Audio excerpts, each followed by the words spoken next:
राजस्थान के दिल में एक कहानी है भक्ति, त्याग और दिव्य आशीर्वाद की। ये कहानी है खाटू श्याम जी की, एक पूजनीय देवता जो साहस, करुणा और अटूट विश्वास का प्रतीक है। श्याम बाबा, जैसा कि उन्हें प्यार से बुलाया जाता है, सिर्फ एक देवता नहीं बल्कि आशा का प्रतीक है, निर्दोषों के रक्षक हैं और सांत्वना और मार्गदर्शन चाहने वालों के लिए प्रकाश स्तंभ है। उनकी कथा महाभारत में गहराई से जुड़ी हुई है, आज भी लाखों लोगों को प्रेरित करती है। खाटू श्याम जी की कहानी महाभारत के शक्तिशाली पांडव भीम के पोते बर्बरीक की कथा के साथ गहराई से जुड़ी हुई है। बर्बरीक कोई साधारण योद्धा नहीं था, उसके पास अत्यधिक शक्ति थी, अद्वितीय धनुर्विद्या कौशल था और 3 रहस्यमय तीर थे जो अपने रास्ते में आने वाली किसी भी चीज को नष्ट करने में सक्षम थे। यह कहानी हमें उस समय में ले जाती है जब दुनिया का भाग्य अधर में लटका हुआ था, कुरुक्षेत्र युद्ध का समय। इस महाकाव्य युद्ध में बर्बरीक का भाग्य सामने आता है, जिससे वह उस श्रद्धेय देवता बन जाते हैं जिन्हें हम खाटू श्याम जी के नाम से जानते हैं। उनकी कहानी त्याग की शक्ति, बुराई पर अच्छाई की विजय और विश्वास की शाश्वत प्रकृति का प्रमाण है। बर्बरीक का वंश उनके भाग्य जितना ही असाधारण था। उनका जन्म भीम और राक्षसी हिडिंबा के वीर पुत्र घटोत्कच और नागराज वासुकी की पुत्री अहिल्यावती के घर हुआ था।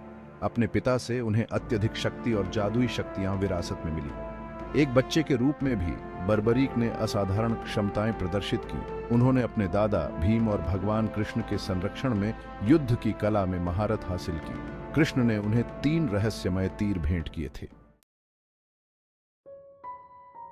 दिव्य शक्ति द्वारा निर्देशित बाण ने न केवल पेड़ के हर पत्ते को बल्कि जमीन पर गिरे हुए हर पत्ते को भी भेद दिया। हिडिंबा गर्व से अभिभूत होकर अपने पोते को गले लगा लिया। यह तब था जब कृष्ण एक ब्राह्मण के रूप में प्रच्छन्न बर्बरीक के पास पहुंचे। उन्होंने युवा योद्धा से उसके ज्ञान और धर्म की समझ की परीक्षा ली। हे शक्तिशाली योद्धा, कृष्ण ने शुरू किया, यदि आप इस महान युद्ध में भाग लेते हैं तो आप किस पक्ष को चुनेंगे और अकेले दम पर इस संघर्ष को समाप्त करने में आपको कितना समय लगेगा? बर्बरीक ने अपनी क्षमताओं पर भरोसा करते हुए घोषणा की, मैंने हमेशा कमजोर पक्ष की तरफ से लड़ने की कसम खाई है और अपने 3 दिव्य बाणों से मैं किसी भी युद्ध को 1 मिनट में समाप्त कर सकता हूं। कृष्ण बर्बरीक की न्याय की भावना से प्रसन्न हुए, लेकिन उनकी शक्ति के निहितार्थों से अवगत उन्होंने युवा योद्धा की भक्ति का परीक्षण करने और अंततः उन्हें अपने वास्तविक भाग्य की ओर ले जाने के लिए एक योजना तैयार की। यदि आपको अपनी क्षमताओं पर इतना भरोसा है, तो कृष्ण ने चुनौती दी, तो मुझे दिखाओ, क्या आप इस पीपल के पेड़ के सभी पत्तों को एक ही तीर से एक भी फल को नुकसान पहुंचाए बिना भेद सकते हैं? बर्बरीक को पता नहीं था कि कृष्ण ने चुपके से अपने पैर पत्तों के नीचे छिपा लिए हैं। अटूट विश्वास के साथ बर्बरीक ने अपना तीर निशाना बनाया।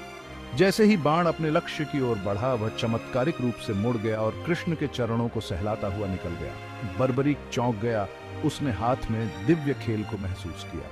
कृष्ण के वास्तविक रूप को पहचान कर वह उनके चरणों में गिर पड़ा और उनकी इच्छा के आगे समर्पण कर दिया। कृष्ण बर्बरीक की विनम्रता और भक्ति से प्रसन्न होकर अपना असली उद्देश्य बताया। समय आ गया है कि आप अंतिम त्याग करें, कृष्ण ने घोषणा की। आपका सिर युद्ध के मैदान के उच्चतम स्थान पर रखा जाएगा, जो पूरे महाभारत युद्ध का साक्षी बनेगा, और ऐसा करके आप इस धरती पर किसी भी योद्धा से कहीं अधिक महिमा अर्जित करेंगे। बर्बरीक कृष्ण के शब्दों का भार समझकर स्वेच्छा से मान गया। उसने अनुरोध किया कि युद्ध देखने के बाद उसके सिर का अंतिम संस्कार किया जाए। कृष्ण बर्बरीक की निस्वार्थता से प्रेरित होकर उसकी इच्छा पूरी की। बर्बरीक के सिर को युद्ध के मैदान के सामने एक पहाड़ी की चोटी पर रखा गया था। उसने अच्छाई और बुराई के बीच महाकाव्य संघर्ष को देखा और कुरुक्षेत्र की पवित्र भूमि पर गिरे खून की हर बूंद को देखा। उसने देखा कि धर्मी पांडव न्याय के लिए लड़ रहे थे और कौरव लालच और छल के आगे झुक गए। उसने बुराई पर अच्छाई की विजय को देखा। हालांकि खाटू श्याम जी की कहानी यहीं खत्म नहीं होती है। सदियों बाद कृष्ण के अनन्य भक्त रूप सिंह चौहान नामक एक धर्मपरायण राजा ने एक सपना देखा। इस सपने में उसे एक ऐसे स्थान पर जाने का निर्देश दिया गया था जहां एक चमत्कारी झरना बहता था। उसे वहां दबे हुए एक दिव्य सिर को पुनः प्राप्त करने और उसके सम्मान में एक मंदिर बनाने का निर्देश दिया गया था। अपने सपने से प्रेरित होकर राजा रूप सिंह चौहान ने झरने और दबे हुए सिर को ढूंढ निकाला।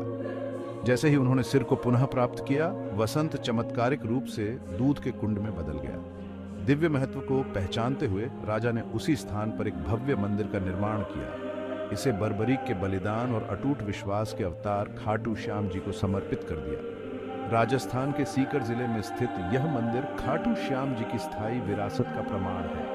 यह तीर्थ यात्रा का स्थान है जहां पूरे भारत और विदेशों से श्रद्धालु आशीर्वाद लेने, अपनी प्रार्थनाएं अर्पित करने और श्याम बाबा की दिव्य उपस्थिति में सांत्वना पाने के लिए आते हैं।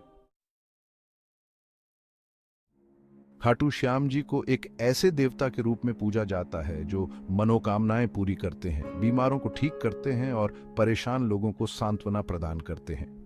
भक्तों का मानना है कि श्याम बाबा का आशीर्वाद, शक्ति, मार्गदर्शन और सुरक्षा का स्रोत है। वे अपने जीवन में उनके दिव्य हस्तक्षेप की तलाश में विश्वास से भरे हृदय से उनके मंदिर में आते हैं। कुछ लोग बीमारी से राहत की गुहार लगाते हुए चमत्कारिक रूप से ठीक होने की प्रार्थना करते हैं।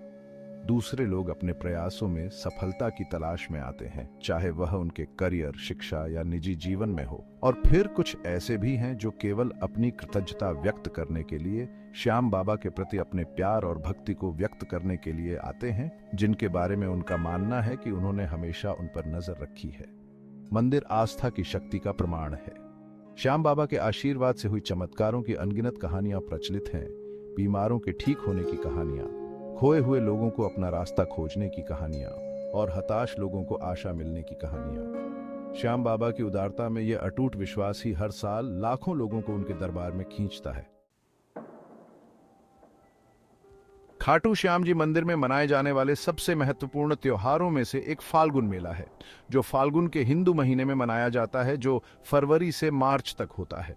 रंगों, आस्था और भक्ति का यह भव्य मेला उस दिन की स्मृति में मनाया जाता है जब राजा रूप सिंह चौहान ने मंदिर की प्राण प्रतिष्ठा की थी। मेले के दौरान खाटू का सामान्य रूप से शांत शहर मानवता के समुद्र में बदल जाता है। जीवन के सभी क्षेत्रों के भक्त अपने बेहतरीन परिधानों में सजे हुए सड़कों पर उमड़ पड़ते हैं। उनके चेहरे भक्ति से दमकते हैं। हवा में जय श्याम बाबा के जयकारे गूंजते हैं, जिससे अद्वितीय धार्मिक उत्साह का माहौल बनता है।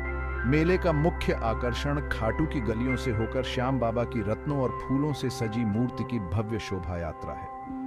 भक्त देवता की एक झलक पाना सौभाग्य मानते हैं। उनका मानना है कि श्याम बाबा की एकमात्र दृष्टि उनके पापों को धो सकती है और उनकी मनोकामनाएं पूरी कर सकती है।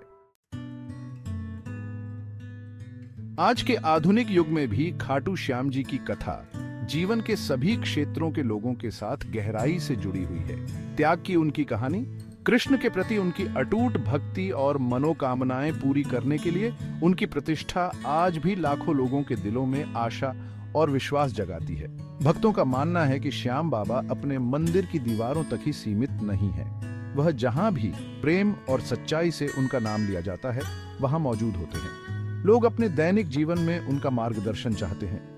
जीवन की चुनौतियों को दूर करने के लिए उनसे शक्ति, साहस और ज्ञान की प्रार्थना करते हैं। खाटू श्याम जी की कहानी हमें याद दिलाती है कि सच्ची भक्ति की कोई सीमा नहीं होती है। यह आस्था की शक्ति, धार्मिकता के महत्व और त्याग की शाश्वत प्रकृति का प्रमाण है। और अनिश्चितता से भरी दुनिया में श्याम बाबा की अटूट उपस्थिति आशा की किरण के रूप में कार्य करती है, जो हमें याद दिलाती है कि हम अपने संघर्षों में कभी अकेले नहीं हैं।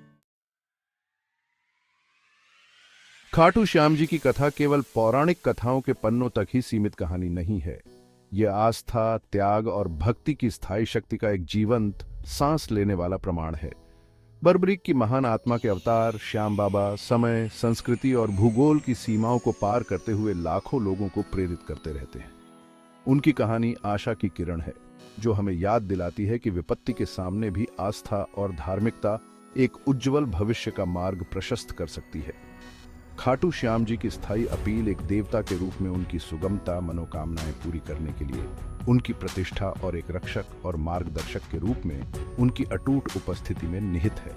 चाहे कोई सांत्वना चाहता हो, मार्गदर्शन चाहता हो या केवल ईश्वर से जुड़ने का क्षण चाहता हो, खाटू श्याम जी का मंदिर आस्था की परिवर्तनकारी शक्ति और अपने भक्तों की परवाह करने वाले देवता के असीम प्रेम का अनुभव करने के लिए एक खुला निमंत्रण है।